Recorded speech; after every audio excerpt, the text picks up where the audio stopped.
시절 지난 성령이 오셨네. 성령이 오셨네. 내 주에 보내신 성령이 오셨네. 우리 인생 가운데 신이 찾아오셔서 그 나라 꿈꾸게 그 전심으로 성령이 오셨네. 성령이 오셨네. 성령이 오셨네. 내 주에 보내신 성령이 오셨네. 우리 인생 가운데 신이 찾아오셔서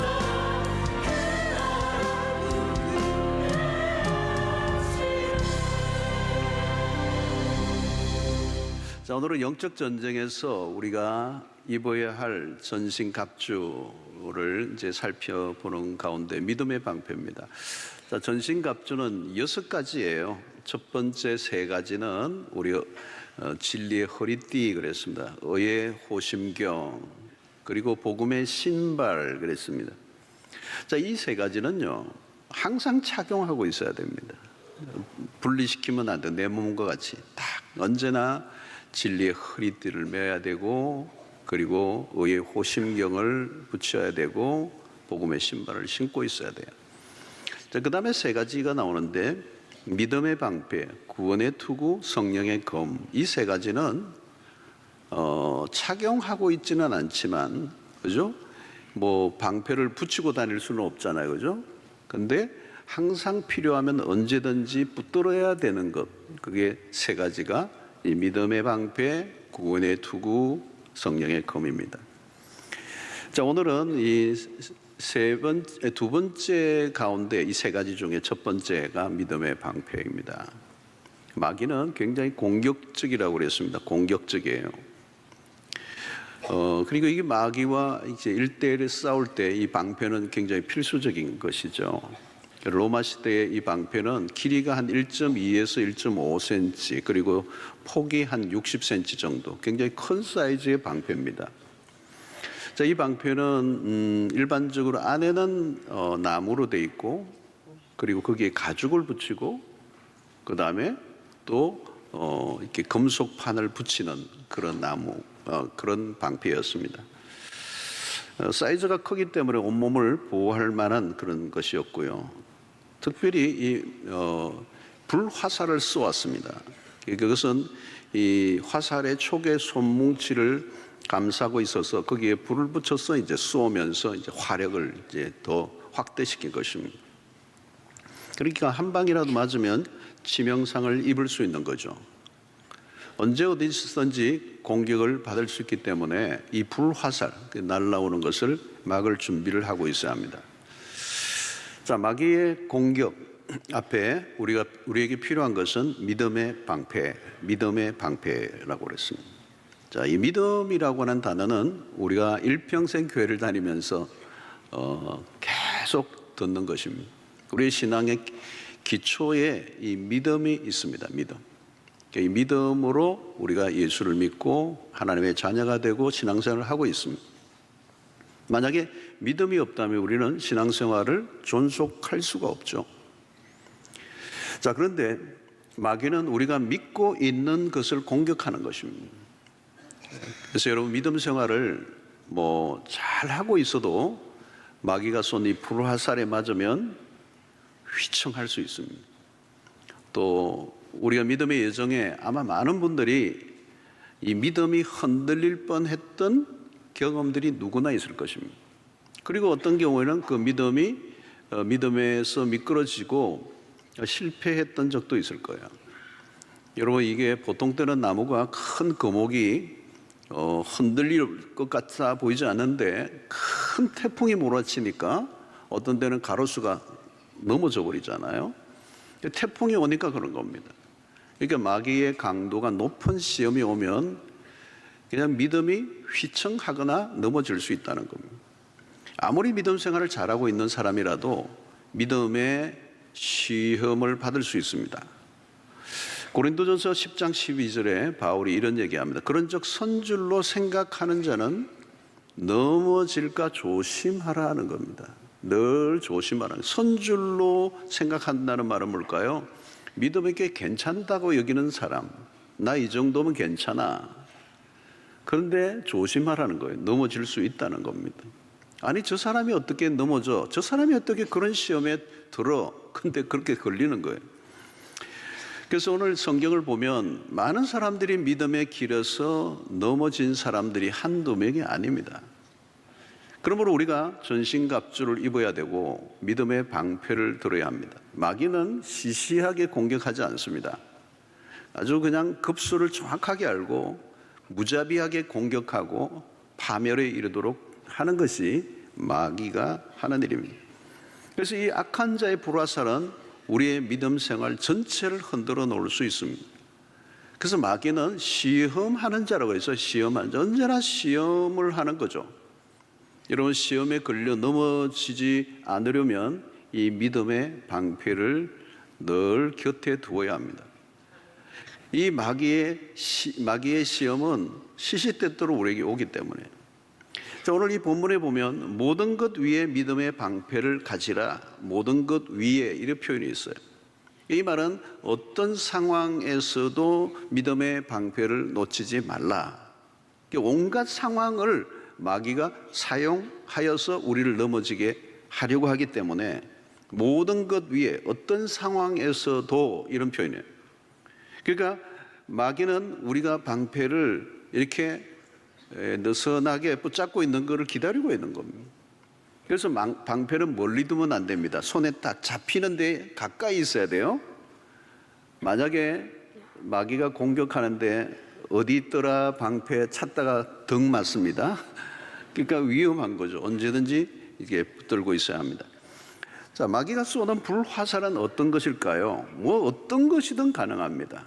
이 불화살을 어떤 데는 의심이라는 불화살을 쏠 수도 있고, 어떤 데는 불신을 심어 놓을 수도 있고, 어떤 때는 낙심이라는 불화살을 쏠 수도 있고, 어떤 데는 두려움, 어떤 데는 열등감, 어떤 거는 죄책감, 어떤 데는 그것은 부정적인 생각들을 이라는 불화살을 쏠 수 있는 것입니다. 갑자기 부정적인 생각이 콱 꽂히는 겁니다. 그러면 그 생각에서 벗어나지를 못하고 그 부정적인 생각이 꼬리를 물고 그리고 새끼를 치고 그러면서 자신이 완전히 두려움에 사로잡히면 믿음이 흔들리는 것입니다.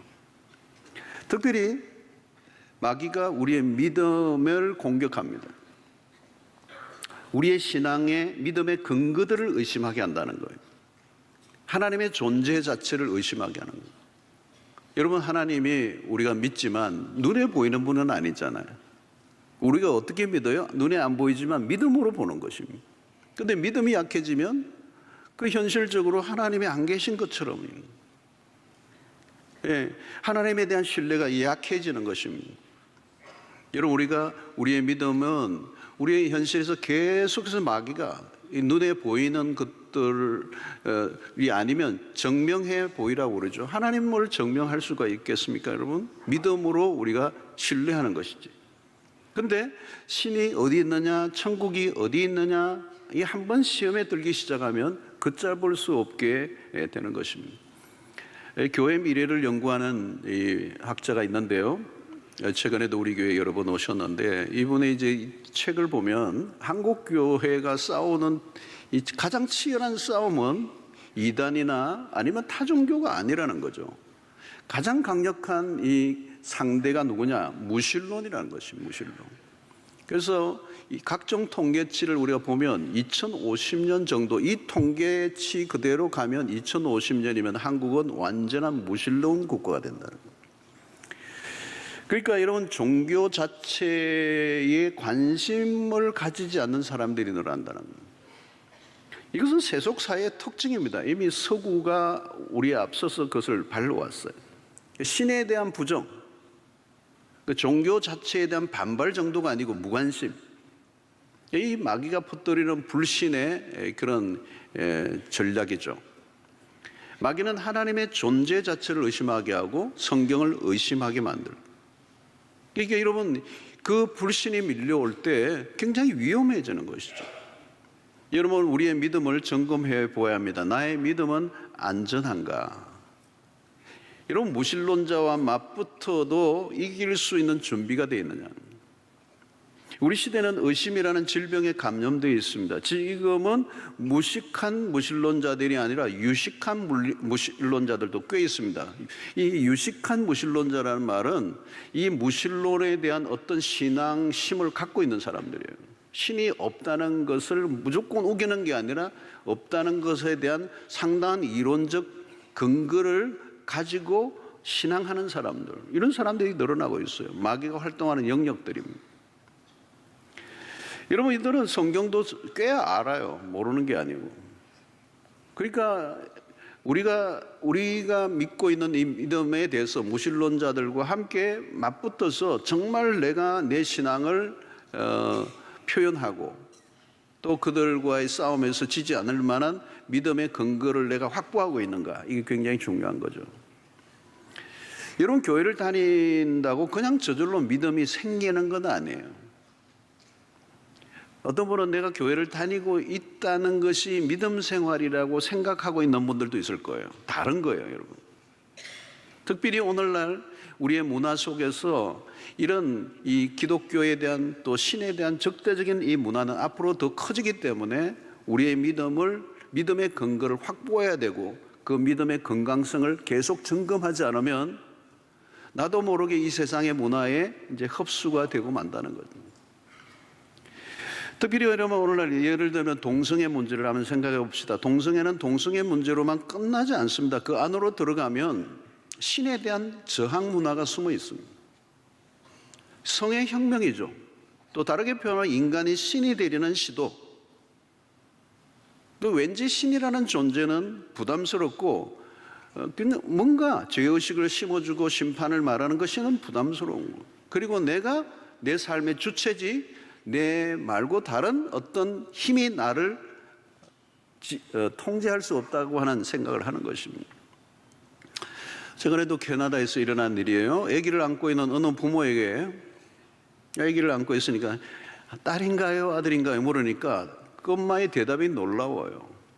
아직 모르겠어요.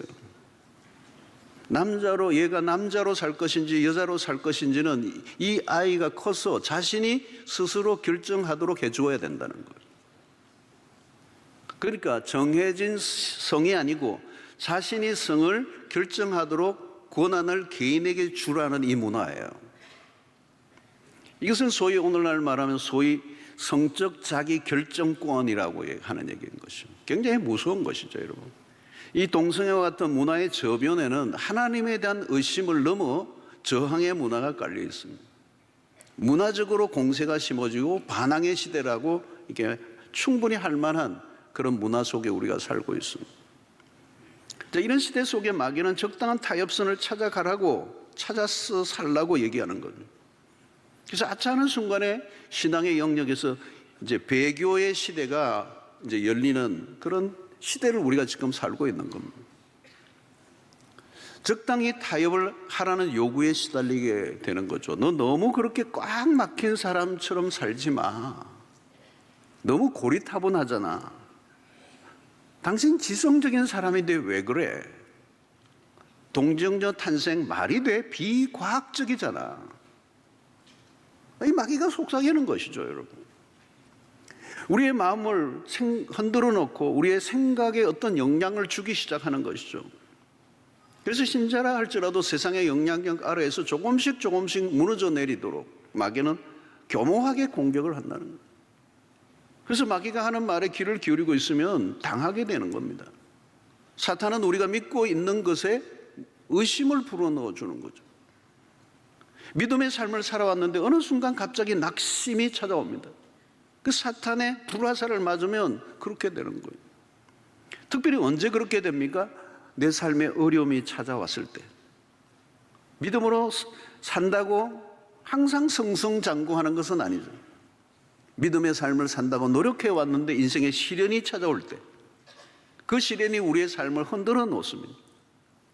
근데 그 시련에 내가 왜 이 고통을 당해야 되는지 이유를 묻게 되는데, 왜 내가 그 고통을 당해야 되는지 이유를 알 길이 없어요. 그러니까 하나님에게 질문하는 거예요. 하나님, 왜 나에게 이런 고통을 주십니까? 근데 고난에 대해서 답을 얻는 것은 사실 어려워요. 그리고 고난의 원인을 밝혀내려고 하다 보면 시험에 들기가 쉬워요. 성경을 보아도 하나님은 고통의 원인에 대해서 친절하게 설명해 주시지 않아요. 욥기서를 요즘 우리가 큐티를 하는데, 욥기서를 보면 고통에 대해서 쉽게 설명하라는 태도 자체가 얼마나 문제가 있는가를 알려주고 있잖아요. 그리고 사탄이 욥의 믿음을 흔들어 대려고 접근해 옵니다. 그리고 욥이 가진 하나님에 대한 믿음을 무너뜨리려고 마귀가 시도하는 이 이야기가 욥기서잖아요. 그리고 고난이 길어지면서 욥도, 그 믿음이 좋던 욥도 흔들리기 시작해요. 그리고 하나님은 침묵하십니다. 그리고 그 침묵은 길어져요. 욥이 답답하죠. 하나님, 당신은 어디 계십니까? 여러분, 모든 사람들은 종종 그런 우리의 신앙의 길에서 하나님의 부재를 경험하는 겁니다. 하나님이 안 계신 것 같은 느낌. 그때 두 부류가 만들어져요. 한 부류는 하나님을 떠납니다. 하나님 안 계신다. 그러나 또 다른 부류는 그 하나님의 부재의 시간을 통과하고 난 다음 하나님을 더 깊이 만납니다. 어려운 순간에 문제는 마귀의 개입이에요. 믿음에 한없는 의심을 불어넣는 것입니다. 사단이 쏘는 불화살은 우리의 믿음의 진위 여부를 확인하려고 합니다. 과연 내가 믿음을 가지고 있는가? 그리고 내가 가지고 있는 이 믿음이 제대로 된 믿음인가? 그리고 믿음에 있어서 가장 중요한 것은 믿음의 근거입니다. 믿음의 근거. 내가 두 주먹을 푹 건지고 아무리 믿겠다고 볼을 흔들어도 그걸로 되는 게 아니고, 내가 믿어야 될 대상이 누구인가를 바로 아는 것입니다. 또 이것을 잘 모르고 믿는 것을 우리는 미신이라고 얘기하는 거예요. 그러니까 여러분, 옛날에 우리 어른들이 미신이었죠. 그러니까 내가 빌고는 있는지, 빌고는 있지만 이 대상이 누구인지는 잘 모르는 거예요. 그러니까 지성이면 감천이라고 하는 노력이 더 많이 들어갈 수밖에 없었던 이유는 그 믿음의 대상이 분명하지 않으니까. 그러니까 열심히라도 하면 내어보는 거예요. 그래서 여러분, 이 거목들이 다 속이 비어있대요. 하도 비니까 줄 거는 없고 그러니까 비어있다고 그러잖아요. 여러분, 폭풍 속에 내 인생이 휘말려 들어갈 때 마귀가 다가와요. 하나님이 과연 계신가? 하나님의 존재에 대한 의심을 하게 하는 것이죠. 너가 믿는 하나님은 너를 사랑하시지 않아. 너가 어떻게 구원을 받을 수 있다고 생각하느냐? 하나님의 사랑에 대한 의심을 하게 하고, 절망에 빠지게 하고, 낙심하게 하고, 하나님의 존재를 부정하면서 믿음의 세계에서 떠나도록 만드는 것, 이게 마귀가 하는 일입니다. 여러분, 이때 마귀의 이런 불화살이 올 때 바로 믿음의 방패를 들어야 한다는 거예요. 자, 방패를 든다는 것은 무엇을 의미할까요? 이 방패를 든다는 말은 내가 마귀가 공격해 올 때 내가 어디로 피해야 하는가를 알려주는 것입니다. 내가 어디로 피해야 되느냐? 내가 홀로 싸우려고 하면 이길 수가 없어요. 내 힘으로는 싸울 수 없어요. 이 방패를 들어야 되는데, 이 방패는 뭐냐? 우리보다 더 강하신 분에게 피하는 것이 방패라는 거예요. 하나님이 우리를 도우실 수가 있습니다. 그래서 시편 34편 8절에 보니까 너희는 여호와의 선하심을 맛보아 알지어다 그에게 피하는 자는 복이 있도다 그랬어요. 믿음의 삶이란 뭐냐? 피하는 것입니다. 누구에게? 하나님에게 피하는 것입니다. 이 시편 91편 1절로 2절에 보니까 지존자의 은밀한 곳에 거주하며 전능자의 그늘 아래에 사는 자여 나는 여호와를 향하여 말하기를 그는 나의 피난처요 나의 요새요 내가 의뢰하는 하나님이라 하리니 그랬어요. 여러분, 피하는 게 믿음이에요. 내가 피할 자를 알고 피하는 게 신앙인 것입니다. 엉뚱한 것으로 피하면 피해를 입을 수가 있습니다. 겉으로는 대단해 보여도 우리가 피해야 할 곳이 아닌 것들이 세상에 많이 있어요. 마귀가 뚫지 못하는 것은 믿음의 방패입니다. 그것은 여호와께로 피하는 것이다. 여러분, 그 하나님은 우리에게 언제나 선하신 분이고 그분은 신실한 분이시고 그분은 우리를 지키시는 분이십니다. 로마서 8장 28절을 보면 우리가 알거니와 하나님을 사랑하는 자 곧 그의 뜻대로 부르심을 입은 자들에게는 모든 것이 합력하여 선을 이루느니라. 여러분, 선을 이루시는 하나님이란 말은 뭘까요? 하나님이 우리 인생의 결론을 내신다는 것, 망할 것 같아도 망하지 않는다는 것, 마귀가 우리의 구원을 빼앗아갈 수 없고 가장 강력한 방패 되시는 하나님이 우리를 붙드시기 때문에 우리는 그 뒤에 숨기만 하면 된다는 거예요. 그래서 잠언 30장 5절에 하나님의 말씀은 다 순전하며 하나님은 그를 의지하는 자의 방패시니라. 피해야 할 순간에 피해야 할 곳이 있는 자는 복이 있는 것이죠. 그런데 어떻게 피하는 것입니까? 그러면 그 피하는 것이 바로 기도예요. 기도를 할 때 여러분 무슨 일이 일어납니까? 하나님을 신뢰하는 사람들이 기도하고 기도하다 보면 하나님에 대한 신뢰가 더 깊어집니다. 기도 가운데 마음의 확신이 강해집니다. 기도하다 보면 내 안에 의심이 사라지고 확신으로 가득 차게 됩니다.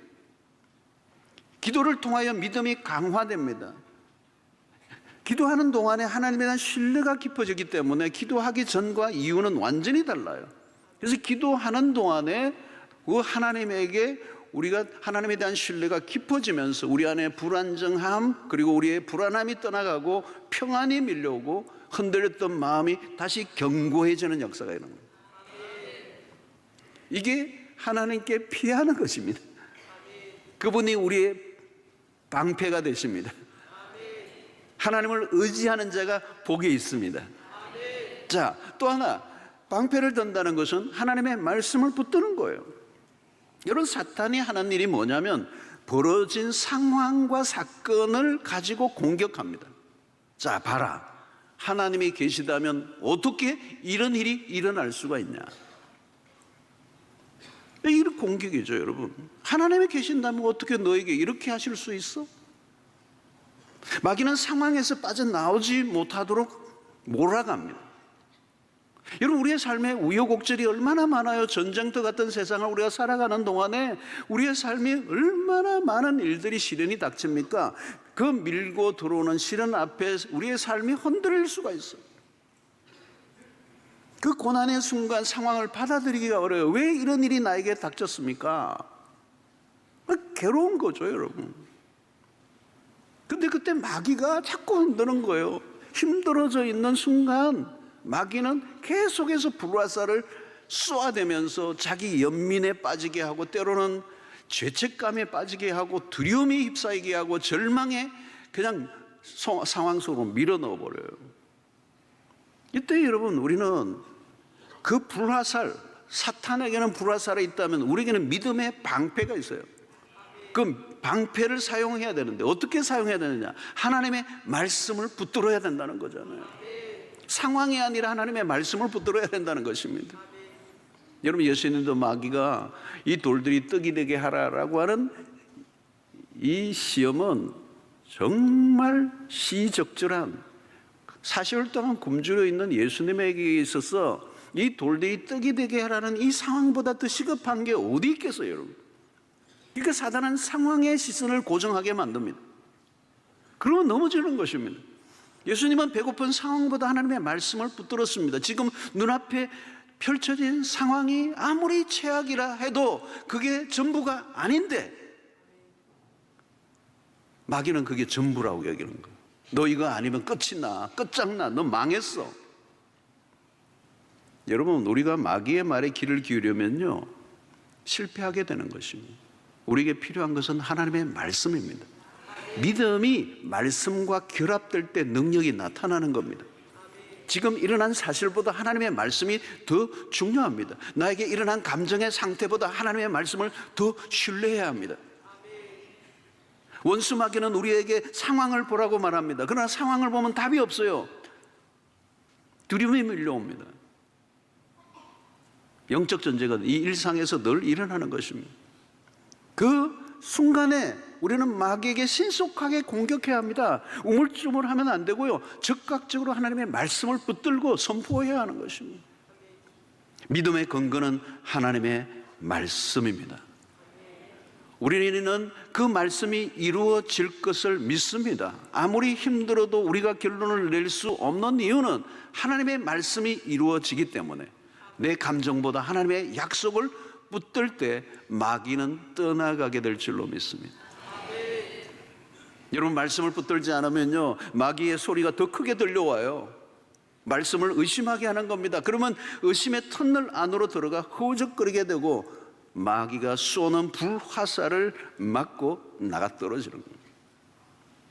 사랑하는 성도 여러분, 오늘 말씀을 묵상하고 그 말씀으로 내 안에 부정적인 생각을 집어넣는 그 마귀의 모든 생각들을 하나님의 말씀으로 몰아낼 때 하나님의 놀라운 승리를 우리에게 주실 줄로 믿습니다.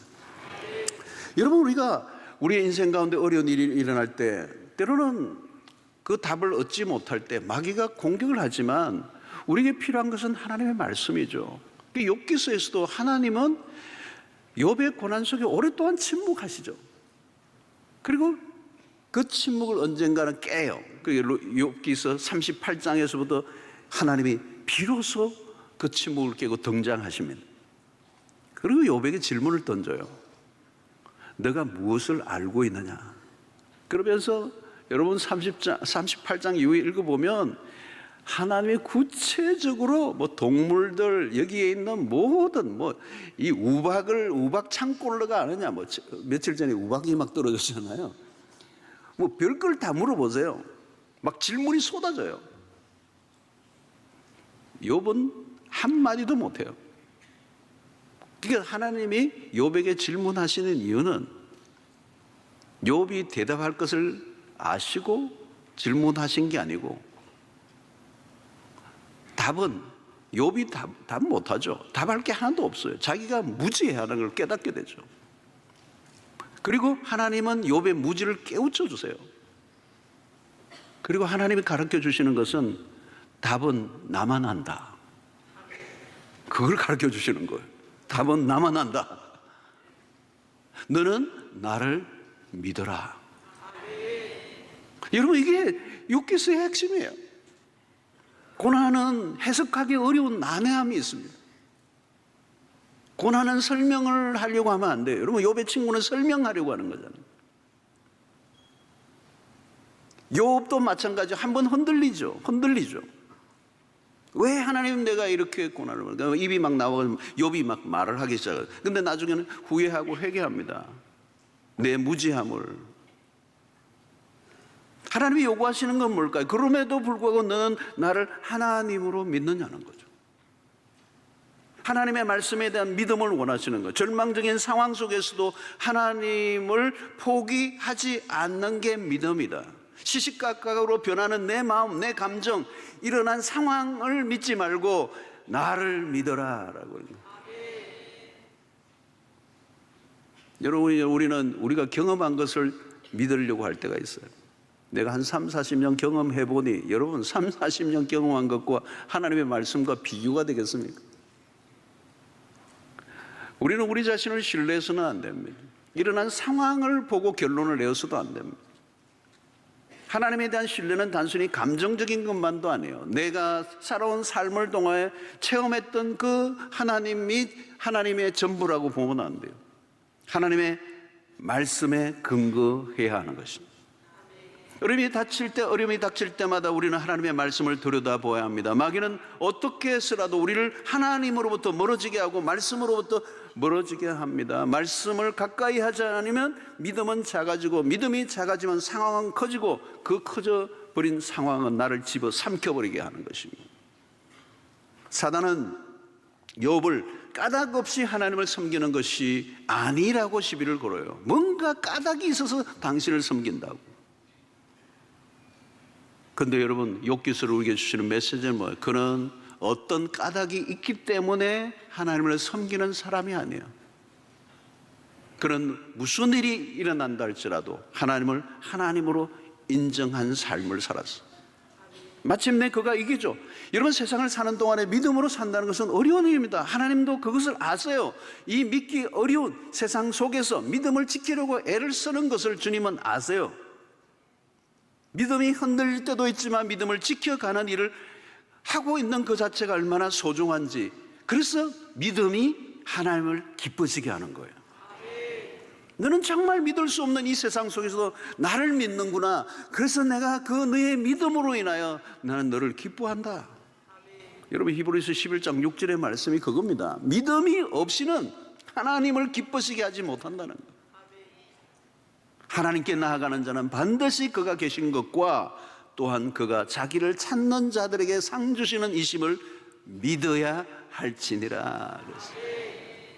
여러분, 하나님을 기쁘시게 하는 게 믿음이에요. 여러분, 우리를 넘어뜨리는 수없는 시도들, 공격들이 있지만 그때 믿음의 방패를 들고 어떤 상황에도 하나님은 하나님이십니다. 그분을 믿고 의지하는 자, 그를 하나님이 승리케 하시고, 그것이 믿음의 방패예요. 그래서 요한일서 5장 4절에 보면 무릇 하나님께로부터 난 자마다 세상을 이기느니라. 세상을 이기는 승리는 이것이니 우리의 믿음이 되나 그랬어요. 믿음이 승리하게 한다는 것입니다.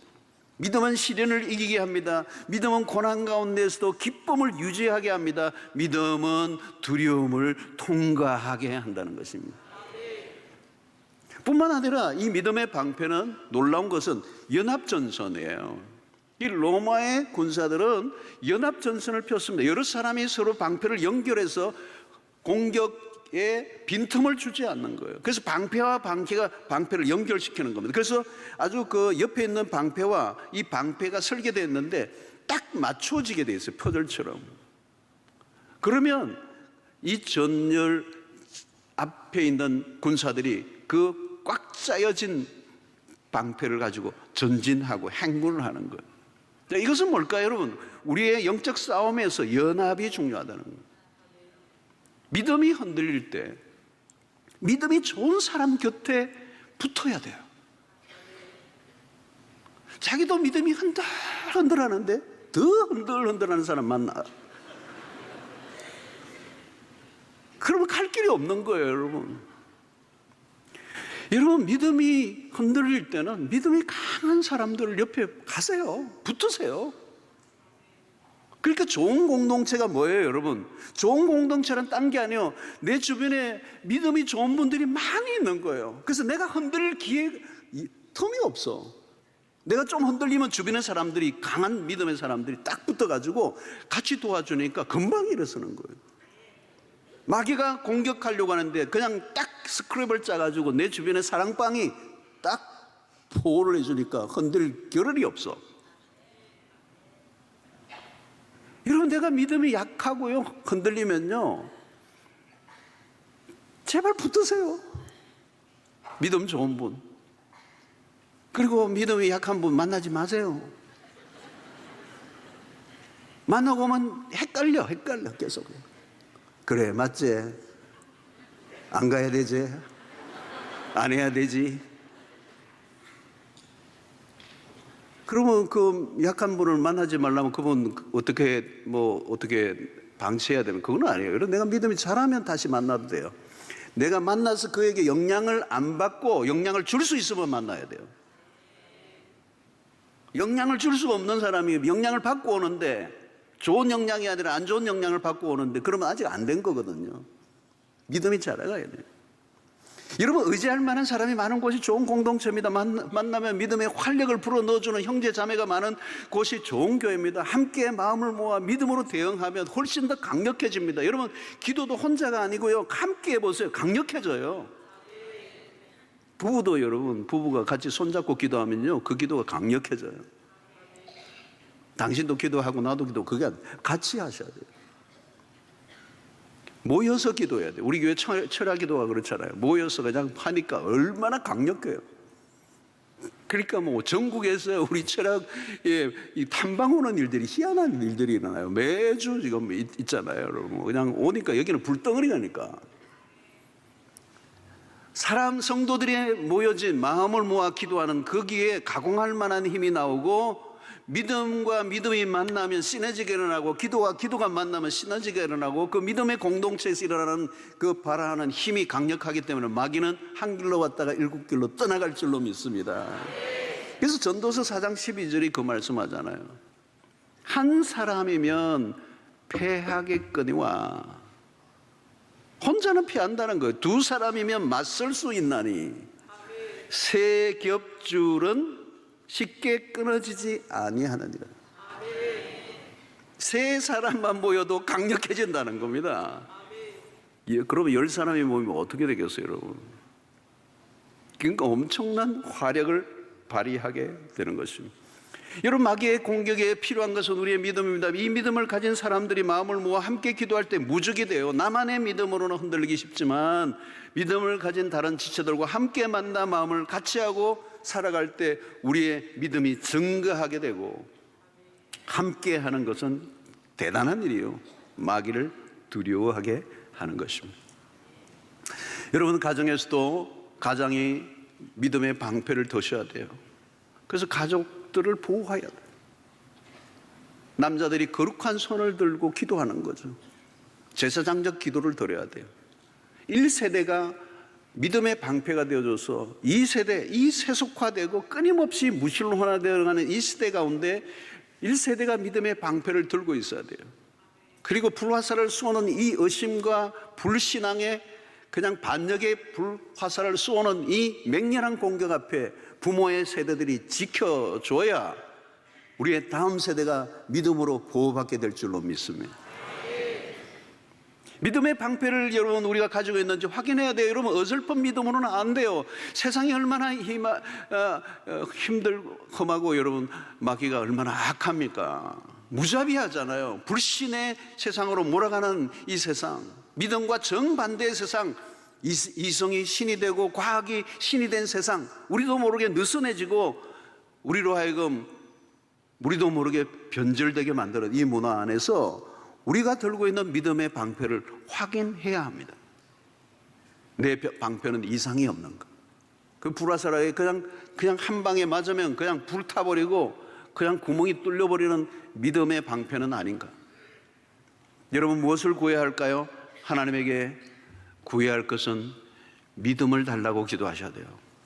우리에게 필요한 것은 믿음입니다. 눈에 보이는 것이 없고 손에 잡히는 것 없어도 우리가 믿음으로 살아가는 것, 하나님을 신뢰하는 것. 여러분, 히브리서 11장의 믿음의 위인들을 보십시오. 그들은 정말 말로 다 할 수 없는 시련과 환난과 고통과 핍박이 몰려왔지만 그 모든 것을 믿음으로 이겨냈어요. 그들은 우리의 좋은 모델입니다. 그들은 고난 가운데서도 부활의 신앙을 가지고 있었습니다. 십자가 부활의 이 신앙을 가지면 마귀의 공격을 능히 이길 수 있습니다. 여러분, 예수를 내가 믿고 십자가를 믿고 부활을 믿는다면 이미 세상을 이기는 믿음이에요. 왜? 예수 그리스도가 2000년 전에 십자가 부활을 통하여 마귀의 머리를 그냥 발로 밟았던 거죠. 승리하신 그리스도를 우리가 믿기 때문에 그 믿음은 이기게 하는 것입니다. 믿음은 강한 것입니다. 믿음은 하나님과 연결되는 것입니다. 나 혼자는 약하지만 내가 하나님을 믿을 때 하나님과 내가 하나가 되는 것입니다. 그러면 마귀가 공격할 수가 없어요. 여러분, 다윗이 어린 소년이었지만 골리앗 앞에 뭘로 나가는 겁니까? 믿음으로 나가는 겁니다. 골리앗이 너는 칼과 창으로 나에게 나오지만 나는 만군의 여호와의 이름으로 내가 나간다. 마귀, 이 골리앗의 거대한 골리앗 앞에 기죽지 않고 달려나갈 수 있었던 담대함은 오직 다윗의 믿음이에요. 그 믿음으로 달려갈 때 골리앗은 무너지고 어린 소년이 승리하게 되었습니다. 오늘 우리가 이 세상을 바라볼 때 때로는 굉장히 우리는 열세에 있는 것 같지만 오늘 우리가 복음으로 무장하고 하나님의 말씀으로 무장하고 기도로 우리가 연합하고 우리가 믿음의 방패를 가지고 나아간다면 우리는 얼마든지 영적으로 승리하게 될 줄로 믿습니다. 마귀에게 패배하면 그건 처절한 것입니다. 마귀에게 모두 예수 그리스도의 이름으로 승리하는 여러분들 되시기를 주의 이름으로 축원합니다. 하나님, 오늘 또 우리에게 주신 말씀으로 인하여 다시 한번 믿음을 확인하는 기회가 되게 해 주시옵소서.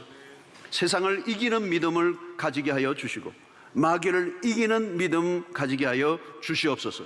믿음의 방패를 높이 들게 하여 주시고 이 마귀의 불화살을 능히 소멸하는 믿음의 백성들 되게 하여 주시옵소서. 예수님 이름으로 기도하옵나이다. 아멘.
이제는 우리 주 예수 그리스도의 놀라우신 은혜와 하나님의 크신 사랑과 성령의 교통하심이 오늘 또 마귀가 불화살을 쏘며 우리의 믿음을 흔들어 놓고 하나님과 멀어지게 하는 그 모든 시도가 무산되게 하시고 우리가 믿음 안에서 날마다 믿음의 방패를 높이 들고 우리의 가정과 우리의 공동체와 이 민족과 열방을 보호하는 그런 삶을 살기로 결단하고 돌아가는 주의 백성들 머리 위에 지금부터 영원토록 함께 있을지어다. 아멘.